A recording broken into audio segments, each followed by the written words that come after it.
My first job after leaving university was selling advertisements for a business journal. And it really was a horrible job.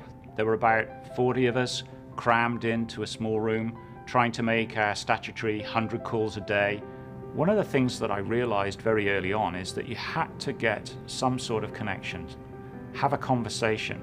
And the only way I could do that was actually to get a bit of personal space. So I took my telephone and I sat underneath my desk, cross-legged on the floor, trying to make a connection. Later, when I became a financial advisor, I realized it was still all about having a conversation. Could I sit with somebody and understand what it was that they wanted to achieve with their life?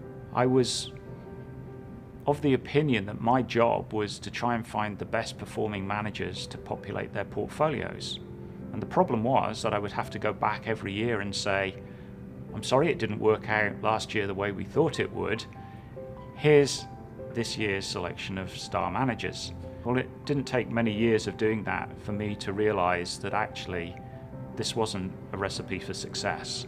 I got very disillusioned with financial services. I was actually looking for a different career when one of my friends gave me a book. And it was a book that described Dimensional's investment philosophy. And it was amazing because it described perfectly all the frustrations that I was experiencing as an advisor.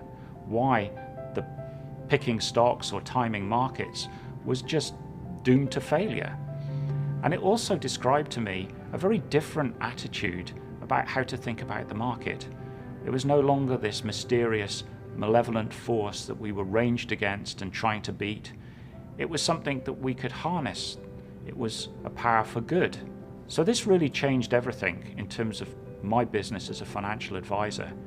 It really set me on a different path, a path that one day led me to come and work for Dimensional.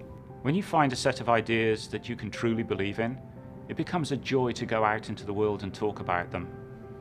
This is such a difference from sitting underneath a desk trying to sell something in which you have absolutely no conviction. Advisors across Europe are now discovering that they can be really successful by building the power of these ideas into their business.